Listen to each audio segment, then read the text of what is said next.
Hello అండి. ఎలా ఉన్నారండి అందరూ? బాగున్నారా? మీరంతా బాగుండాలని మనస్ఫూర్తిగా దేవుడిని కోరుకుంటున్నాను.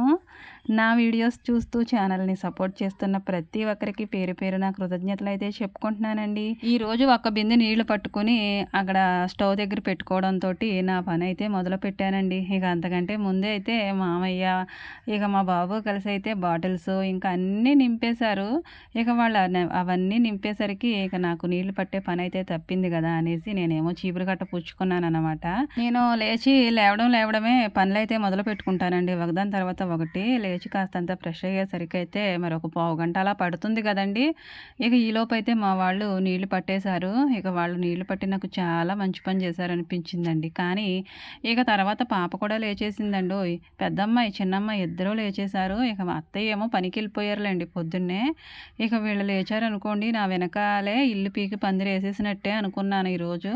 నన్ను నెమ్మదిగా ఈ బయట పనులన్నీ చేసుకొని, ఏ టిఫిన్ పని దగ్గరో, కూర పని దగ్గరో వాళ్ళు లేస్తూ వచ్చారనుకోండి, నాకంత ఇబ్బంది అనిపించదు గానీ, ముందే లేచారనుకోండి, మరీ చంటి పిల్లలు కాకపోయినా వాళ్ళు జడలు వెయ్యని ఒకళ్ళు, ఇంకోటి కావాలని ఒకళ్ళు, ఇంకొకళ్ళు అలా అడుగుతూనే ఉంటారు కదండీ! ఏదో ఒకటి మనల్ని విసిగిస్తూనే ఉంటారు. మనం విసిగించడం అనుకుంటాం గానీ, వాళ్ళ అవసరానికి వాళ్ళు అడుగుతూ ఉంటారు.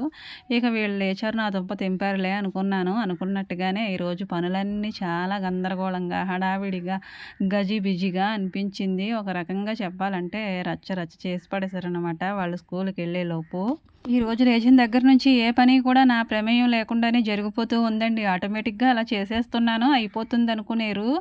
కానీ అది నేను ఏ పని ఎలా చేసుకోవాలనేది మనకంటూ ఒక పద్ధతి ఉంటుంది కదండీ! ఇచ్చేసిన తర్వాత అది మనకంటూ ఒక ప్రిపరేషన్ ఉంటుంది. ముందు ఏ పని చేసుకోవాలో, తర్వాత ఏ పని చేసుకోవాలో, లేదంటే గజిబిజి అయిపోతుంది. ఇంకా మనకి టైంకైతే ఏ పని కూడా అవ్వదు కదండీ! మరి ఉదయాన్నే నేను 8 గంటలకల్లా ఈ పనులన్నీ చక్కబెట్టుకుంటేనే నాకు బాక్సులు సర్దడం ఈజీ అవుతుందండి. ఇక అలా కాకుండా మరి నా ప్రమేయం లేకుండానే ఇలా పనులు ఒకదాని తర్వాత ఒకటి చేసేస్తున్నానంటే ఏంటో నాకు విచిత్రంగా అనిపించింది. ఇలా కూడా జరుగుతూ ఉంటుందండి ఒక్కోసారి. మనం చేయాలనుకున్నట్టు గాకుండా ఇక అవసరానికి తగినట్టుగా ఆ పని ఇక చేసుకుంటూ వెళ్ళిపోవడం తప్పించి ఇంకా ఏం చేయలేమనిపించిందండి ఈరోజు. ఇదిగోండి పాప అయితే రాత్రి హోంవర్క్ చాలా టైం వరకు రాసింది. ఇక ఉదయాన్నే మరలా లేచి రాత్రి వదిలేసిన కాస్త పెండింగ్ వర్క్ ఉంటే కంప్లీట్ చేసుకుందండి. అంతా బానే ఉంది కదా! వాళ్ళ పని వాళ్ళే చేసుకుంటే ఏంటి గందరగోళం చేశారంటున్నావు నాగమణి అని మీకు అనిపించొచ్చు. మరి చిన్న బాబు ఉన్నాడు కదండీ! ఇక బాబుని ఎలా ఎత్తుకోవాలి? ఎలా లేపాలి? అనేసి అంతమాను తన దగ్గరికి వెళ్తూనే ఉంటారు. చంటి పిల్లలంటే అందరికీ ముచ్చటే కదండీ! ఇక వీళ్ళకి చంటి పిల్లల్ని ఎత్తుకుని వాళ్ళ పిల్లల్ని, వీళ్ళ పిల్లల్ని ఆడించేవారండి. ఇక ఆ ఆశలన్నీ కూడా ఇక మరి బాబు రూపంలో వీళ్ళు తీర్చేసుకోవాలి గదా! ఇక వాళ్ళ పిల్లల్ని, వీళ్ళ పిల్లల్ని ఎత్తుకునేవారు. ఇక అత్త పిల్లోడిని ఎత్తుకోవాలంటే మరి ఇంకా ఆనందంగా ఉంటుంది కదండీ! ఇక అంతమాను ఆ రూమ్‌లోకి వెళ్ళడం, అలా చూడడం, నేనేమో బయటకి పిలవడం, టైం అయిపోతుందనడం. అందుకనేనండి నాకు కొంచెం పనయిన తర్వాత వాళ్ళు లేస్తే బాగుంటుంది. ఇక వెంటనే నేను జడలు వేసేయడానికి కూర్చొని వాళ్ళని రెడీ చేసేయొచ్చని నా ప్లాన్ మీద నేనుంటాను. వాళ్ళేమో ఇక ఇష్టానుసారంగా ఇక చేస్తూ ఉంటారనమాట. వీళ్ళకి తగ్గట్టు వీళ్ళ డాడీ కూడా లేచేసి ఇక వాళ్ళకన్నా ఎక్కువ అల్లరండి బాబు. ఇంకా వాళ్ళు నా ముందు అలా చేస్తూ ఉంటే నాకు మాత్రం పని మీద ఉంటుందంటారా? ఏ పని ఎలా చేస్తున్నానో ఏంటో అర్థం గాక ఇక నేను సతమతమైపోయి ఇక ఏదో విధంగా నా పనులైతే నేను కంప్లీట్ చేసుకుంటున్నాను. ఉదయాన్నే చాలా హడావిడిగా ఉంటుంది ఈ స్కూల్ టైం అయ్యేంత వరకు కూడా. అందులోనూ ఇంకో హడావిడిలా వీళ్ళేమో ఈరోజు ముందే లేచేశారండి. వీళ్ళు లేచారంటే ఇక వాడొచ్చాడంటే చూడండి ఇక అంతా అయిపోయినట్టే అన్నట్టు. ఇక మా ఇంట్లో కూడా మరి ఒకడొచ్చాడు గదండీ! ఇక వీళ్ళైతే ఎక్కడా కూడా నిలవట్లేదు. ఇంకా నా పనుల్లోకెళ్ళిపోతే పుల్లలనేవి ఏమీ లేవండి పొయ్యంటించడానికి. ఆ నీళ్లు కాగడమే కష్టం కాబట్టి గ్యాస్ మీదనే అన్నం వండేసుకున్నాను. ఇక తర్వాత కూరైతే వంకాయ కూర వండుతున్నానండి. ఆల్రెడీ గుడ్లు తెప్పించి వాటినేమో ఉడకబెట్టాను పక్కన. నిన్న సాయంత్రం అయితే మాకు కూరగాయల అమ్మాయి ఆయనైతే వచ్చారండి. ఇక ఆయన దగ్గర వంకాయలైతే తీసుకుంది అత్తయ్య. ఇక ఆ వంకాయలతోటైతే నేను పొద్దున్నే కూర చేద్దాం అనుకున్నాను కానీ ఒత్తు వంకాయే వండలేకపోయాను. ఎందుకంటే ఈ మధ్యనేమో గుడ్లయితే నేను ఎక్కువగా వండట్లేదండి. ఇక అందులో గుడ్డేసి వండాలనిపించి అప్పటికప్పుడు దగ్గరలో షాపులుంటాయి గదా! ఇక హ్యాపీని పంపించి తెప్పించాననమాట. ఇక నేను కూర వండుకుంటూ ఉంటే ఇదిగోండి తనేమో "అమ్మ నా పువ్వులు చూపించమ్మా, నా పువ్వులు చూపించమ్మా" అంటుంది. ఇక తను నిన్న సాయంత్రం స్కూల్ నుంచి వచ్చిన తర్వాత మా దొడ్లో ఉన్న కనకాంబరాలన్నీ కోసేసి వాళ్ళ అత్తకి ఇచ్చిందండి, వాళ్ళ పెద్ద అత్తకి. దానికి తోడేమో తెలిసిన వాళ్ళు అంటే మనకి ఇరుగు పొరుగు వాళ్ళు ఉంటారు కదండీ, సన్నజాజులు ఇచ్చారు. వాటి గురించి కనకాంబరాలు మొత్తం కోసి వాళ్ళ అత్తతో కట్టించిందండి. ఇలా పెద్ద దండ అయితే అయ్యిందనమాట. ఇంత చిన్న పిల్లలకి పెద్ద పెద్ద దండలు పెట్టుకోవడం, మూరలు మూరలు పూలు పెట్టుకోవడం అంటే భలే సరదాగా ఉంటుంది కదండీ. అందుకని చూపించమంది. ఇంకా నేనైతే కూర చూసేసుకున్నాను. దాంట్లో ఉప్పు, కారం, పసుపు అయితే వేసేసాను. నేను ఎప్పుడు మామూలుగానే వంకాయ కూర వండుతున్నానండి ఈరోజు కూడా. కాకపోతే దాంట్లో గుడ్డేస్తున్నాను. ఈ గుడ్డు రూ. 8 వచ్చిన దగ్గర నుంచి నేను పుల్లట వేయడమే తప్పించి ఇలా గుడ్లాగా అయితే అందరికీ వండలేకపోతున్నాను అంత రేటు పెట్టి. ఇక అందుకని పిల్లలకైనా కనీసం ప్రోటీన్ అందాలి కదా అని అప్పుడప్పుడు వీళ్ళకి స్కూల్కే వేస్తున్నాననమాట. గుడ్ల రేటు తగ్గుతుందంటారా, నేను కూర వండుతానా అనిపిస్తుందండి. అంతలాగా అయిపోయింది రేటు. కొంచెం పెద్ద ఫ్యామిలీస్ వాళ్ళు మరి అన్ని గుడ్లు తెచ్చుకొని వండుకోవాలంటే కష్టం కదండీ. కోడిగుడ్డు అట్లయితే ఒక ఆయన వచ్చి ఇస్తారు. ఇక రేటు 230కి వెళ్ళిపోయిందని నేనే మొన్న వెళ్ళిపోమన్నానండి. తర్వాత తీసుకోవచ్చులే అని. ఇక ఆయన మరలా వస్తే కనుక తీసుకోవాలి. ఎంతైతే తప్పుతుందంట అనిపిస్తుంది. మరలా ఈ గుడ్డు వండాలంటే కొంచెం ఇబ్బందిగాను అనిపిస్తుంది. అటు ఇటు 2 మనసులు ఉంటాయి కదండీ మనకి. ఇడ్లీ అయితే వేశానండి టిఫిను. దాంట్లోకైతే టమాటా చట్నీ చేశాను. పిల్లలకేమో వడ్డించేస్తున్నానండి. జడలు వేసేయడం అయిపోయింది. ఆ తర్వాత వీళ్ళు రెడీ అయిన తర్వాత ఈరోజు టిఫిన్ చేస్తున్నారు. ఇద్దరికి చెరొక 3 ఇడ్లీ వేశాను. ఇంకా కావాల్సితే తర్వాత వేసుకుంటారని నేను 3 వేశానండి. ఇక వాళ్ళకి టిఫిన్ సంగతి చూసిన తర్వాత మరి నేనేమో వీళ్ళకి బాక్సులు పెట్టే పనిలో ఉండాలి కదండీ. ఆల్రెడీ బస్సు ఎక్కడో హార్న్ వినిపించింది. బస్సు హార్న్ వినిపించేసరికి నా గుండెల్లో ఏదో రైలు పరిగెట్టినట్టే అనిపిస్తుందండి. వాళ్ళకి ఎలా ఉంటుందో తెలీదు కానీ నాకు మాత్రం కాళ్ళు పట్టొదిలేసినట్టు అయిపోతాయి. ఎందుకంటే ఆ టైంకి అవ్వకపోతే మరి అలాగే ఉంటుంది కదండీ. అయితే పర్వాలేదు. అయినా కానీ అలాగే ఉంటుందండి. అలవాట్లో పొరపాటులాగాను.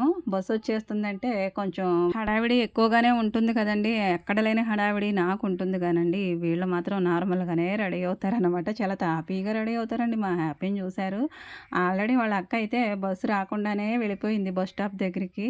అక్కడ బ్యాగ్ పెట్టుకుని వాళ్ళ అత్తాళ్ళ ఇల్లు దగ్గరే బస్ స్టాప్‌కి. అక్కడ బ్యాగ్ పెట్టుకుని మరలా వచ్చిందనమాట. ఈలోపు నేను హ్యాపీకి అయితే పూలు పెడుతున్నాను కదండీ. ఎంత తాపీగా పెడుతున్నావమ్మా, తను ఎంత తాపీగా పెట్టించుకుంటుందని మమ్మల్ని బయట నుంచి అయితే చూస్తూ ఉందని నేను కూడా తనని పిలిచానండి. ఇక ఇద్దరితోనూ కలిసి ఒక ఫోటో అయితే దిగాలని ఉంటుంది కదండీ. ఇంత హడావిడిలో ఎప్పుడు హడావిడేనండి. ఇంకెప్పుడు ఉంటుంది తీరిక. అందుకని ఒక ఫోటో అయితే దిగాననమాట. పిల్లలు స్కూల్కి వెళ్ళే వరకే హడావిడి అనుకుంటానండి రోజును. వాళ్ళు వెళ్ళిన తర్వాత చాలా తీరుబడిగా చేసుకుంటాను పని అంతా. కానీ ఈరోజు వాళ్ళు వెళ్ళినా సరే నాకేంటో వెనకాల నుంచి ఎవరో దోసినట్టే అనిపిస్తుందండి పని చేసుకోవడానికి. ఇలా కూడా అనిపిస్తుందా అనిపించింది. టైం ఏమో పరుగులు పెడుతూ ఉంది కదండీ. ఎక్కడ ఆగుతుందండి, పిల్లలు వెళ్ళేసరికి 8 అవుతుంది. ఆ తర్వాత నేను ఇక కాసేపు ఏవో ఉంటాయి కదండీ వర్క్స్, అవి చేసుకునేసరికి అయితే 9 అవుతుంది. గిన్నెల దగ్గర కూర్చునేసరికి అయితే ఇక అవి కంప్లీట్ చేసేసరికి 10, 10:30 అలాగ అయిపోతుందండి. ఇక వంట పని చూసుకోవాలి కదా. ఇక వదినొచ్చిందండి. ఇక తనకి ఇంకా టిఫిన్ అయితే ఇంటి దగ్గర ఏం వేసుకోలేదంట. అట్ట అయితే వేసి ఇవ్వమని అడిగింది.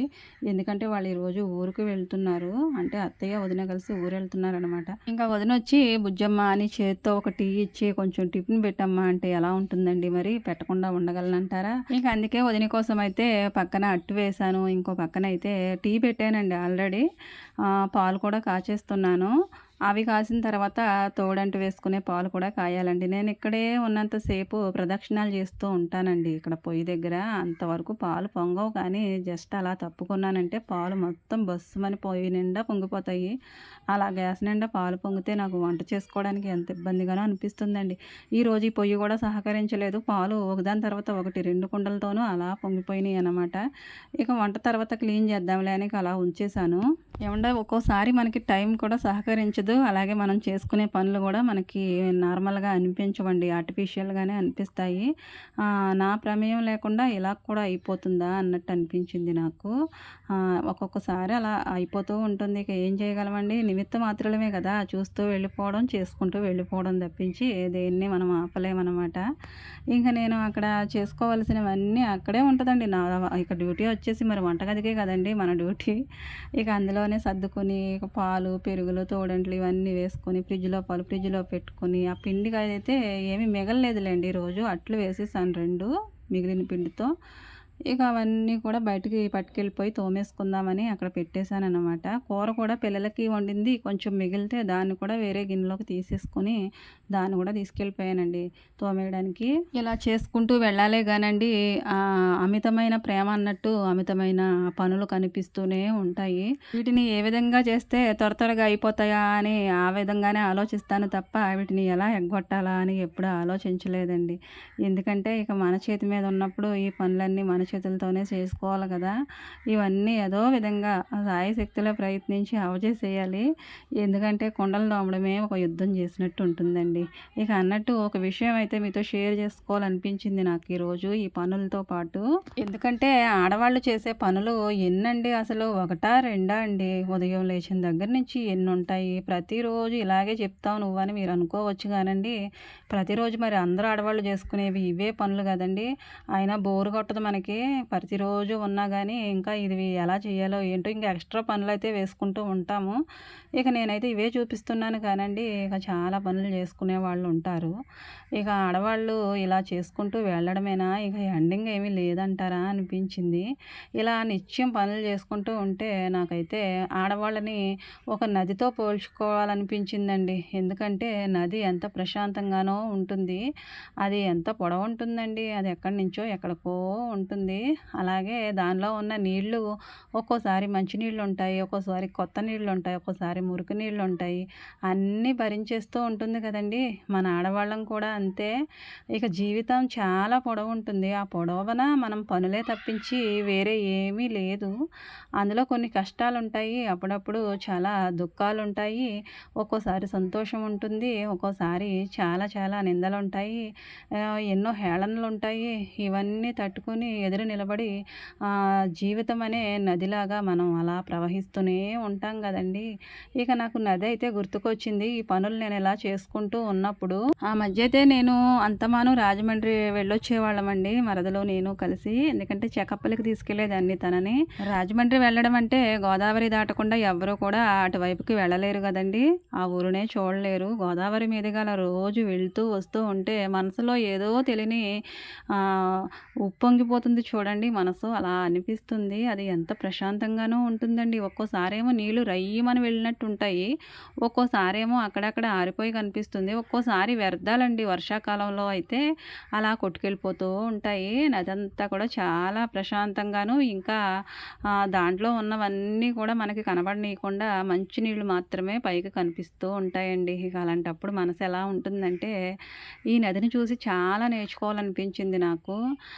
తనలో ఎన్ని మలినాలను ఎన్ని వ్యర్థాలనో కలుపుకుంటూ ఉంటుంది కదండి. కానీ ఎవరినైనా ఏమైనా అంటుందండి, నాలోకి వచ్చి ఇలా స్నానాలు అవి చేయొద్దు, నాలో ఇవన్నీ వేయొద్దు, ఈ వ్యర్థాల వల్ల నేను కలుషితం అయిపోతున్నానని ఏ నది కూడా మనతో చెప్పదు కదండి. ఎన్ని నదులు ఉన్నాయి, 12 నదులు ఉన్నాయి, ఏ నది కూడా అలా అనదు. ఇక ఎక్కడ లేని వ్యర్థాలన్నీ ఫ్యాక్టరీల నుంచి ఇంకా పొలాల నుంచి కెమికల్స్ అని ఇక ఏవేవో వ్యర్థ పదార్థాలన్నీ ఆ నదిలోకే వెళ్ళిపోయేలాగా చేస్తూ ఉంటారండి. పాపం అనిపిస్తుంది నాకు, కానీ తప్పదు కదండి. ఇక నది అలా భరించేస్తూ ఉంటుందండి. అలా మోగబోయినట్టు ప్రవహించడమే తప్పించి ఇవి నాలో వెయ్యొద్దని ఏనాడైనా నది మనతో అంటుందంటారా? అనదండి. అలా అందంటే ప్రళయం రావడం ఖాయం మనకి. అలాగే ఈ ఆడవాళ్ళు ఓపిక ఉన్నంత వరకు కూడా చాలా సహనంతోటి పనులన్నీ చేసుకుంటూ వెళ్తారండి. వాళ్ళకి మనం ఎలా అయితే వీలుగా ఉంటుందో అలా చేయనించుకోవడమే మంచిది. ఒకసారి వాళ్ళకి కూడా కోపం అనేది వస్తూ ఉంటుంది. అలా వచ్చినప్పుడు నది ఎలా ఉగ్రరూపం చూపిస్తుందో ఈ ఆడవాళ్ళకి సహనం అంటూ ఉంటుంది కదండి. అది కూడా తగ్గినప్పుడు ఆ నది కన్నా ఎక్కువ మోతాదులోనే వీళ్ళకి కూడా వచ్చేస్తుందండి. ఎంతైనా మనుషులు కదా, నదికి కోపం వస్తే ముంచేస్తుంది. అదే ఆడవాళ్ళకి కోపం వచ్చిందనుకోండి, ఎంత మంచి ఇల్లు అయినా సరే పీకి పందిరేసేస్తారు. అంత ఉంటుందన్నమాట వీళ్ళలో. ఒక సహనానికి ఒక హద్దు అంటూ ఉంటుంది కదా. ప్రవాహం అనేది ఒక్కోసారి స్లోగా వెళ్ళొచ్చు, ఒక్కోసారి ఫోర్స్ మీద వెళ్ళొచ్చు. అలాగే ఆడవాళ్ళ పనులు కూడా ఒంట్లో బాగోనప్పుడు, నలతగా ఉన్నప్పుడు కాస్త స్లోగా చేసుకుంటారు, కానీ మొత్తానికి ఎండ్ చేస్తారు. ఇంకా కొంచెం అంతా బాగుందనుకోండి, ఇక దూసుకెళ్ళిపోవడం తప్పించి వేరే ప్రపంచం తెలియదండి ఆడవాళ్ళకి. నదులు ఎప్పుడు కూడా ఎండిపోవండి. అలాగే ఈ ఆడవాళ్ళ పనులు ఎప్పుడు కూడా చేయకుండా ఉండలేరు, చేస్తూనే ఉంటారు. అది నది ఎలా ప్రవహిస్తుందో వీళ్ళ పనులు కూడా అదే విధంగా చేసుకుంటూ వెళ్ళిపోతారన్నమాట. ఇంకా నేనైతే గిన్నెలు తోముకుంటూ ఉన్నాను. అత్తయ్య గారైతే పొలం నుంచి వచ్చేసారు కదండీ! వదిన, అత్తయ్య రెడీ అయ్యయితే ఊరికి వెళ్తున్నారు పని మీద. ఇక వాళ్ళెక్కడికి ఊరెళ్ళినప్పుడైనా సరే నన్నైతే ఎదురు రమ్మంటారండి ఖచ్చితంగా. ఇక అందుకని నేను ఎదురొస్తున్నాను. మనకి నమ్మకం లేకపోయినా ఎదుటి వారికి నమ్ముతున్నారు కాబట్టి వాళ్ళ నమ్మకాన్ని మనం కాపాడాలని నవ్వుతూ ఎదురొచ్చేస్తాననమాట రమ్మన్నప్పుడల్లా. ఇంకా నేనైతే ఈ గిన్నెలు ఇంకా సగం తోమాను. సగం పైనే ఉన్నాయండి. వీటిని తోముకొని అక్కడ పెట్టుకోవాలి. ఇంకా పాలైతే కాచుకున్నాను గదండీ! అవి చల్లారిపోయాయి. మరలా వేడి చేసుకొని తోడంటయితే వేసుకున్నాను. ఇక అత్తయ్య, వదిన రమ్మన్నప్పుడు కాదనలేను గానండి. మా వారికైతే ఎదురు రావడం మానేశాను నేను. ఇక పిల్లలకి ఎదురులు అలాంటివి ఉండవండి. ప్రేయర్ చేసి పంపిస్తాను. తోడండి వేసేసిన తర్వాత ఇక నేను పప్పు కూడా కొంచెం కుక్కర్‌లో పెట్టేసుకున్నాను. ఆల్రెడీ నానబెట్టి ఉంచుకొని.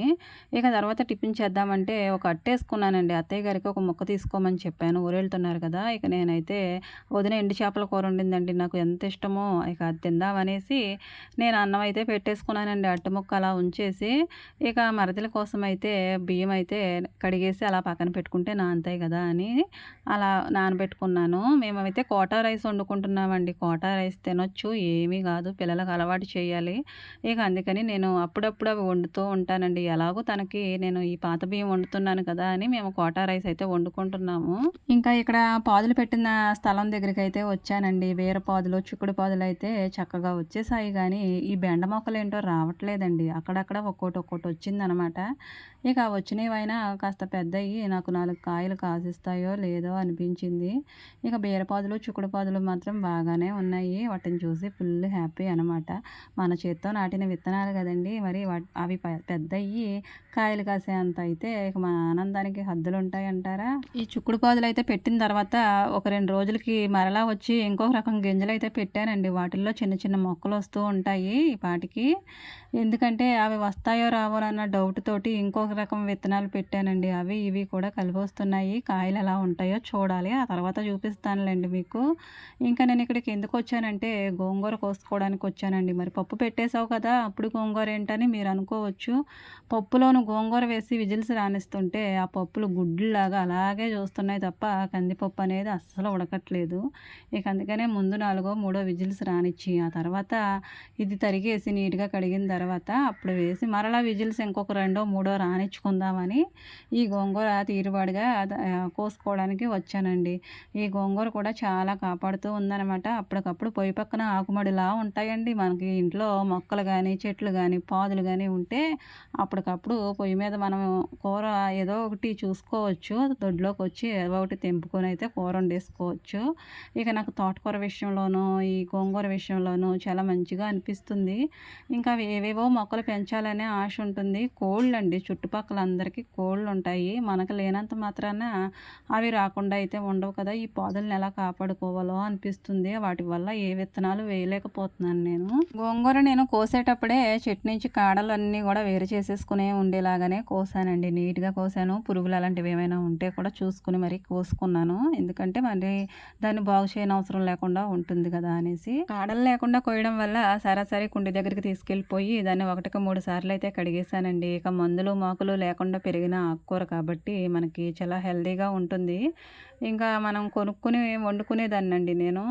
అప్పుడైతే ఎంత టేస్టో గోంగూర అనిపించేది. ఇంట్లో వస్తుంది కదా మనకి కావలసినప్పుడల్లా దీని వాల్యూ తెలియకుండా అయిపోతుంది. లేదులెండి దీని వాల్యూ దీనికిస్తాను నేను. ఎందుకంటే గోంగూర అంటే నాకు చాలా ఇష్టం అనమాట. పప్పులో వేసుకున్న, ఎండు రొయ్యల్లో వేసుకున్న, చికెన్‌లో వేసుకున్న దీని టేస్ట్ అసలు వేరే దేనికి రాదండి. అంత కమ్మగా ఉంటుంది. ఎంత తినని వాళ్ళైనా సరే 2 ముద్దలు ఎక్కువే తింటారు. ఈ గోంగూరలో ఏం మాయ ఉందో తెలియదు గానండి. అంత టేస్ట్ ఉంటుంది ఈ గోంగూరలో. ఇంకా దీన్నైతే నేను తరుగుతున్నానండి. తరగకుండా వేసేసాననుకోండి అలా ఆకులు ఆకుల్లాగా 2, 3 సార్లు మోసపోయాను నేను. ఇక తర్వాత కష్టపడే కన్నా ఇప్పుడే ముందు జాగ్రత్త పడడం మంచిదని ముందు తరిగేసిన తర్వాతే నేను పప్పులో వేస్తాను. అదే ఉత్తి గోంగూర వండాననుకోండి సరాసరి అలా ఆకులతోటైతే ఉడకబెట్టేసుకోవచ్చు. కానీ పప్పులో వేసేవాళ్ళు ఎవరైనా సరే దీన్ని ఇలా తరగడమే మంచిదండి. ఇక పప్పు అయితే విజిల్స్ 5 వచ్చేసాయి. ఇక పప్పు చాలా స్మాష్ అయిపోయింది. బయట కొన్న పప్పుకి నేను పప్పులాయన వస్తారు కదండీ అంకుల్ గారు, ఆయన దగ్గర కొన్న పప్పుకి చాలా తేడా ఉంటుంది. ఆయన దగ్గర పప్పు 2 విజిల్స్‌లోనే ఉడికిపోయినట్టు అనిపిస్తుంది. ఇక నేను పొరపాటున ఎక్కువ విజిల్స్ అయితే వచ్చేసాయి. ఇక ఏం చేస్తామండి, కొన్ని నీళ్లు పోసుకొని దాన్ని మెదిపేసుకొని గోంగూర పైన వేసుకొని మళ్ళీ మూత పెట్టేసి ఇంకో 2, 3 విజిల్స్ అయితే రానిచ్చాను.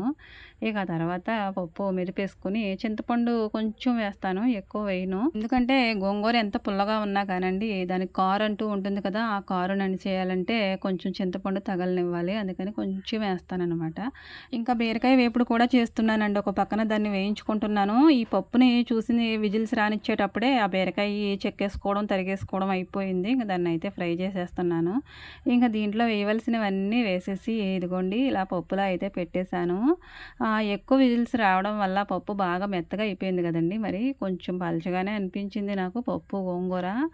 ఇక మరి విజిల్స్ ఎక్కువ రావడం వల్ల భరించేయాలి తప్పదు. ఇంకా కొంచెం చారు కూడా పెట్టానండి. చారు పెడితే ఆ బీరకాయలోకి చారు కొంచెం వేసుకొని తింటుందని. ఇంకా ఆమ్లెట్ అయితే వేస్తున్నానండి. ఇక తనకైతే గుడ్డు పెట్టొచ్చు. బీరకాయ, బెండకాయ అన్నీ, బీరకాయ ఎలాగో పెడుతున్నాను కానండి, గోంగూర, వంకాయ తప్పించి అన్నీ పెట్టొచ్చనే చెప్తున్నారండి. ఒక సిస్టర్ అయితే కామెంట్‌లో రాశారు. ఇంకా డాక్టర్ గారు కూడా అన్నీ తినేయొచ్చు, పచ్చిమేమి చేయనవసరం లేదనే చెప్పారండి. కానీ మేము పెట్టేస్తాము. కొన్ని కొన్ని తినడానికి తనే సందేహిస్తూ ఉంటుంది. ఈ ఆమ్లెట్ వేస్తానమ్మా చక్కగా తినంటే తినంటుందండి బాబు. ఏది తినాలన్నా తనే భయపడుతుంది. ఇంకా మేము కూడా పెట్టడానికే వెనకాడుతున్నాము. ఇంకా మన వాళ్ళనైతే అడుగు వదిన అని కూడా చెప్పేది తనే. ఇక చెప్తే అందరూ తినమంటున్నారనే చెప్పాను.